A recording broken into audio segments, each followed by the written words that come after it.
Hey guys, this is me Mayuri. Welcome to Riva Academy, and in this tutorial we are going to build these two screens, this walkthrough screen and this login screen. Okay, we will do a UI speed code. Also, we are going to make an HTTP call. Okay, we will call this HTTP API. Okay, where we will connect the database, okay, and verify if the login is invalid or if the login is success. Okay, so for that I have made this PHP API, okay, a simple database connection, okay, with this query where I'm checking if the login is success or login is failed. Okay, so let us start. Okay, we will start with this main.dat file. Okay, here I have defined couple of the themes. Okay, let me show you each of them. Okay, so this is my main. Okay, this is my main function and my app is the main material class, right? And I have just defined some theme data, right? Some things like primary color, accent color, okay, brightness I have kept it dark, and some of the text theme, okay, like headline 1 and also the body text 1 and body text 2, right? And our home page is intro page, right? This is the blank page, and also I have made that debug ribbon false. Okay, okay, also I have this assets folder for images where I have certain images which we are going to use, this Facebook, Twitter and all for the social icon, and this fruit image as our main image or hero image. Cool, so this is pretty much around. Okay, and one more thing, in pubsec YML file I have included the folder for this image. Okay, right below this use material design there is this assets folder I have included. You can add this in your application as well. Okay, where I have these images. Okay, just specify the name of the folder, and also I will need this HTTP plugin, so I have added that HTTP package over here. Okay, other than that there is no other plugin or the package added, just the name of this assets folder and HTTP package. Okay, now let us start. Okay, I will close this file and I will come to this intro.dart, which is my main home page, right? I have increased the font size. Okay, so now I will activate the speed code, and in between I will keep on telling, okay, so that you will get the tips also, right? So I will start by adding a container. Okay, and in that I have added the image. This is our hero image,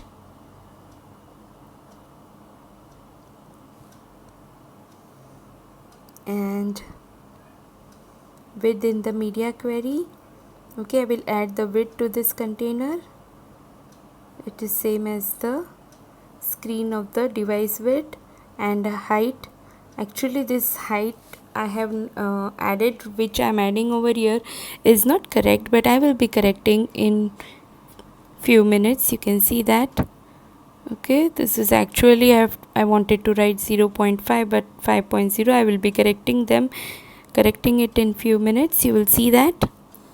Okay, so but the point is I have added the hero image. Now the thing is, we will need this hero image in login screen also. So what I have done is created the custom widget.dat file, okay, and I have copy pasted this container, okay, and made a class hero image so that I can reuse this widget again and again. Okay, so in this way you can create your reusable widgets. Okay, I just have to specify now hero image and import the file. Okay, now similarly you can use in other class as well. The thing is, we will need the height to be dynamic. So what I will do is I will define a height over here and make a constructor. Okay, this is a very good practice to reuse the widget in your application. Okay, so instead of height over here I will write this, and I will copy paste this height over here. Okay, now I will wrap this with a stack. Okay, because we need more things over here to be placed, and I will wrap this with the position widget. Right, now what I will do is I will write the text over here. See, order fresh fruits online. Okay, now let me fix this text. Now there are so many ways to design, the screen. Okay, I have designed in this way. You can practice this way and you can make your own modifications as well.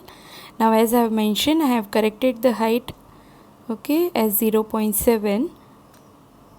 Okay, now I will make the position to top 0 for this image, and for this text I'll make padding. I'll add the padding to this text over here.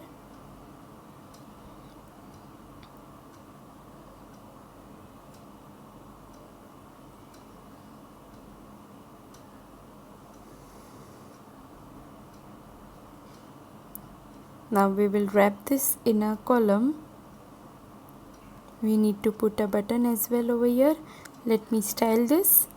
So I will use the styling from the themes, text theme, which I have already defined in our main class, which I have shown earlier. Okay, now this is not proper. Let me fix that. Okay, so I have to give the width to the container. So I'll give the width as media query width of the device, size dot width. Okay, I will also define the height, media query dot of context,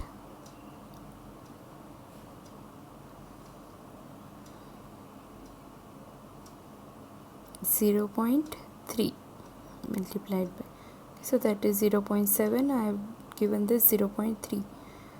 Okay. Okay, these are the text which I have defined over here, the main class, and I am using one of that as I am using headline 5 over here. Okay, you can design and customize the text as per your requirements. Okay, I am just showing the way how to use that.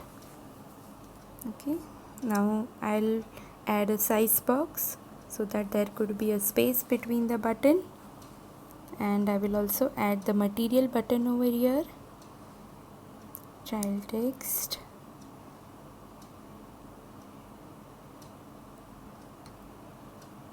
key on press function null for now, and the color, again I will use the theme data for this. I will set this to the primary color.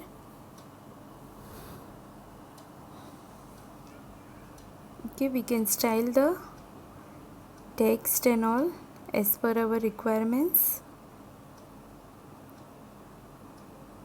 This is just one of the ways, there are so many ways you can style with the different kind of the widgets as per your requirements.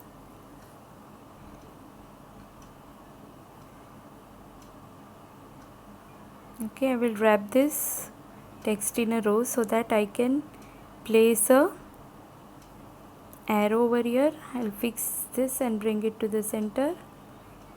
First I will add a size box and width to 10 so that there is some space, and I will add a icon arrow. Okay, I want to style my button like this way, right? Okay, let me add some padding as well. Okay, it's good. Now this is pretty decent. Okay, so now what I will do is I will again move this button to my custom widget. Okay, I will create a stateless widget class and I will name it as a custom button, and I will define all the styling over here. Okay, so that I can reuse this button anywhere else also in my application. Okay, so this is a great way to make the reusable widgets. Okay, Okay, what I will do is the text on the button will change. Okay, so I will make the text in the button to be dynamic, and I will include that in the constructor. Okay, and instead of this whole code I just have to write now custom button and pass on the text whatever we want. Okay, cool. Okay, so in this way I have created this widget again. Okay, now this is done. Now let us create a new file named login.dat. Okay, over here I will require a stateful widget. Okay, so this is the blank scaffold. Okay, now coming back to the button, we have to write the onPressed button over here, onPressed function. So what I will do is I will make this function also dynamic, because each button will have its own dynamic function. Okay, so when we are making this reusable widgets, we have to make sure that whatever things are dynamic, we keep them in constructor and pass them accordingly. Okay, so I have kept this on button press function also as dynamic. Okay, so here what we will do is we will, when it will be clicked on getting started, we will push this to the login screen. Okay, this is our intro screen, and from our intro screen we will go to the login screen.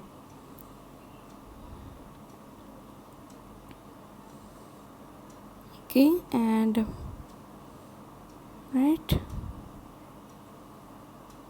Okay, so let's do that. Okay, when I click, it comes to this login screen, which is a blank scaffold right now. Okay, now let us start designing this as well.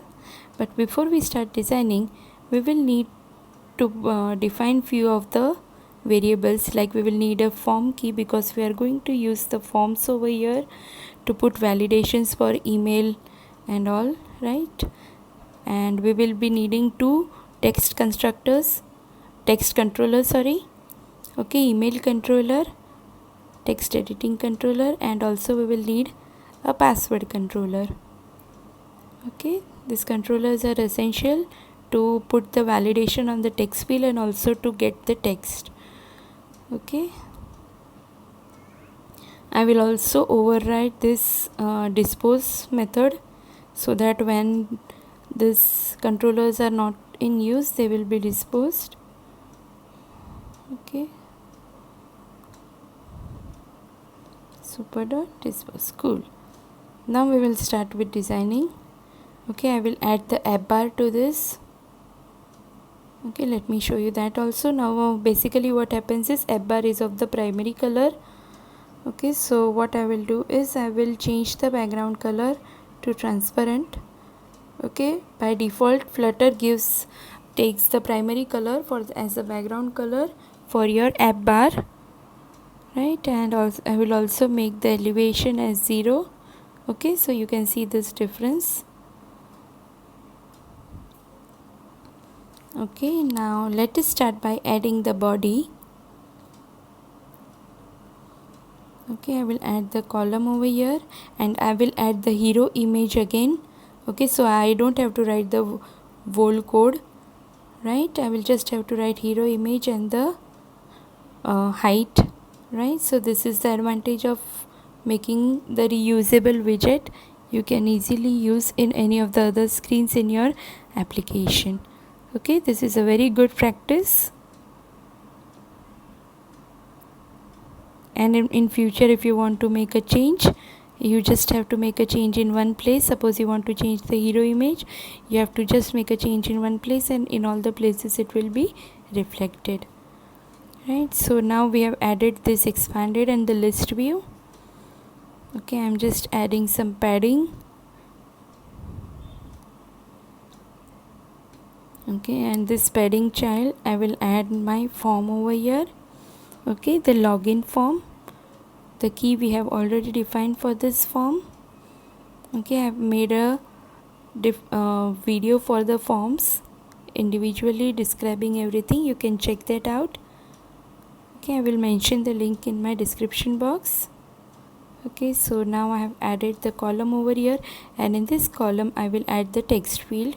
Okay, if I just write this text form field and save and hot reload, you can see this text field, blank text field has been added. So let us add some decoration to this. Okay, let me add a label text. Okay, say email. Okay, and I will style this text. Okay, I just want a font size to be increased. Okay, say font size to 20. Okay, this is okay now.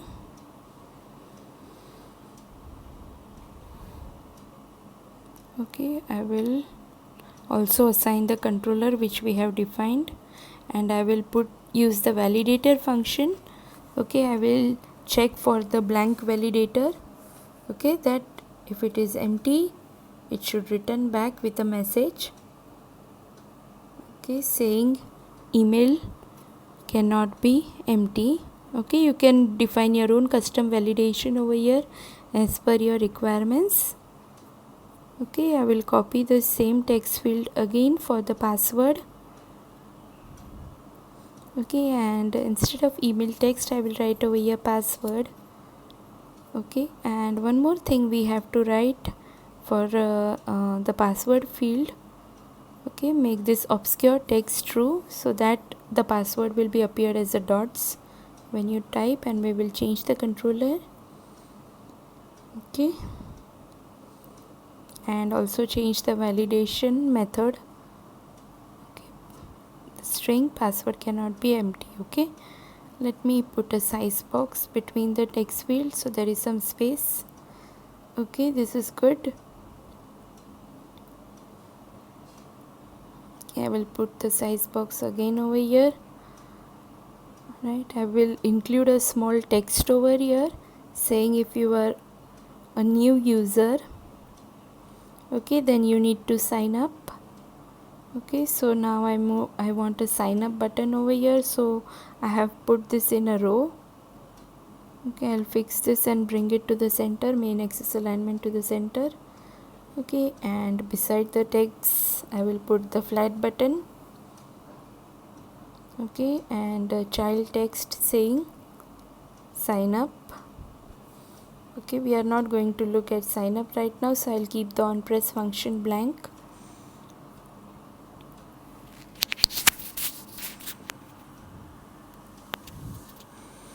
Okay, let me style this text. I will add some font size. Okay, and color as our primary color.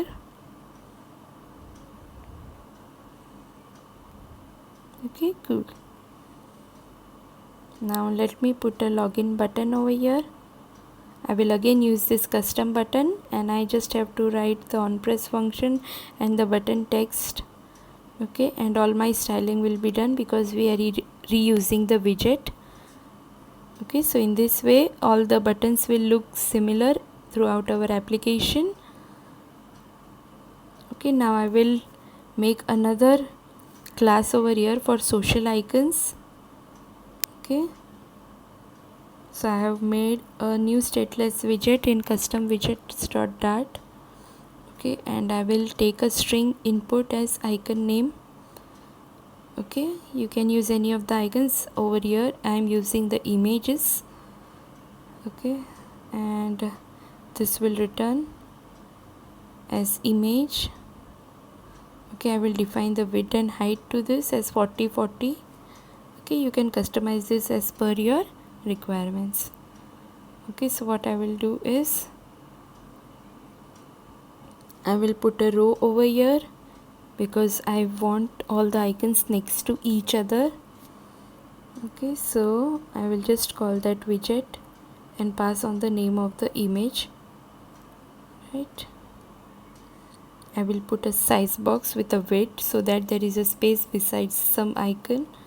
There is some space beside the social icon. Okay, let me bring this to the center. cool. And let me also add some space above. Okay, cool. Now I will do the same for Twitter. Okay, these are the images which are added in my assets folder for the Google Plus. Okay, you can use icon also instead of the images. Okay, cool. Now let us call this API when we click on the button. This is my API URL. We are going to pass email and password as the post parameters, and we will get this output. Okay, if I change my password and if the login is failed, we will get the status 0. Okay, and if my login is successful, I will get the status 1 with the appropriate message. Okay, it will connect to this database, MySQL database, and perform the login. Okay, so accordingly it will be there. Okay, so now let me call this API. I will create a new file, api.dart. Okay, I have already added this HTTP dependency in my pubsec YML file, so I will import that package, HTTP package, as HTTP.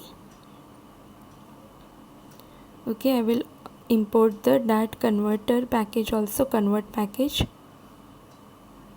Now I will make an async function over here, login user, and we will pass the email and password to this.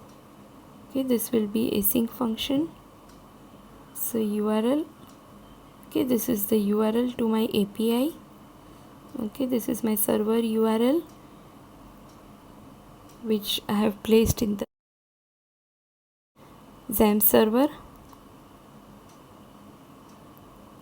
Okay, so now what I will write, okay, async over here.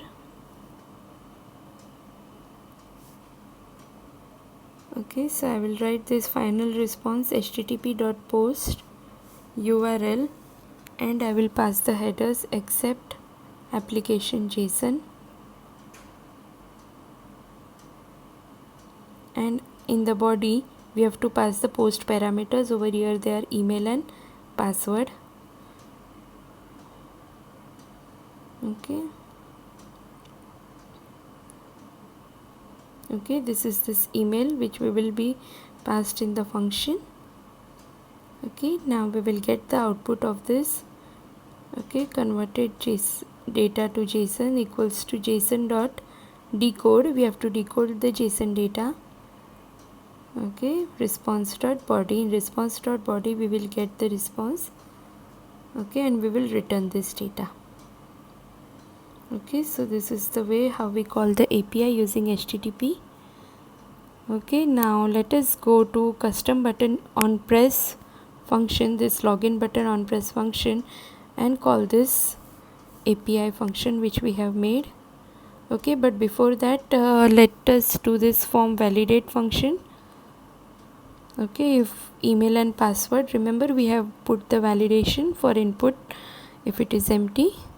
Okay, if they are empty we will get the message like this, and if they are not empty we will extract the text. Okay,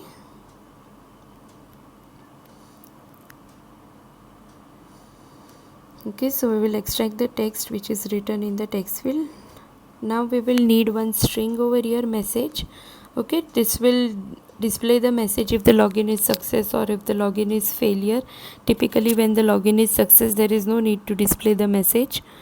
Okay, when login is failure we need to display, but I am going to display this in this particular example just to show you guys that our APIs are called properly. Okay, so I will use this set state message. Whenever we'll press this login button we will use this message, please wait. You can also put the this progress indicator. Okay, okay, I will make this function async. Okay, because that API function is also async.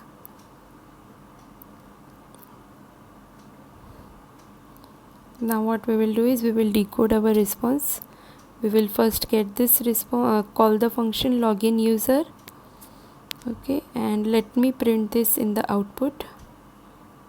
Okay, you can use progress indicator also. I'm just writing please wait message. Okay, when I click on the login button, you can see please wait message, and you can also see the output in the debug console because we have printed that. Okay, why I have written this please wait, it is not necessary. I just wanted to show you guys. Okay, you can this will be useful if the login is failed. Okay, at that time you need to display the user. Okay, so how we will do that, I'll show you. In our response, it contains the key as status. Okay, so that is how we are determining this. If this key is not present, means some error happened, so we will write over here login failed. Okay, and if this status is present, we are checking as status 1.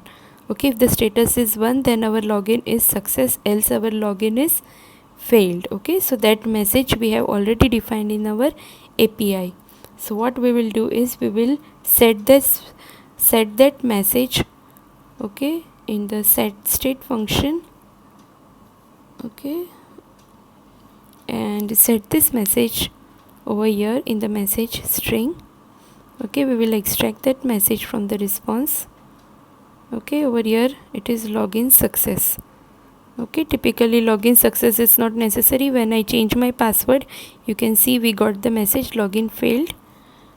Okay, so typically when the login is success, there is no need to show the message. We can directly go to our home page. Okay, so let us do that. Go to our home page. Okay, this is one of the way to do.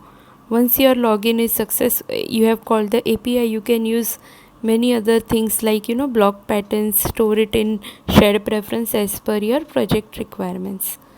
Okay, so if my login is successful, that is if the status is 1, we will go to our home page. Okay, this is the blank home page we have made over here. Okay, with just hello. Okay, I'll bring the text to the center. Okay, now I have restarted this. Now if you want, you can also pass this user array to your home page. Let me show you that also, of example of passing your API response to your home page. Okay, you can also store in the shared preference or use any of the patterns. Okay, so what I have done over here is made the string username. Okay, and over here while calling the home page, I will add this. Okay, I will extract the username from my response. Okay, you can also make the model class and do. I'm just showing you how you can pass the parameters. Okay, full name. Okay, so now when I type over here, and from the response I have extracted the data from the response and passed over here to my home page. Okay, I've extracted this Mayuri R from this and passed to this home page. Okay, so I hope you got the concept of calling the API and using it in your Flutter application. Thank you so much for watching.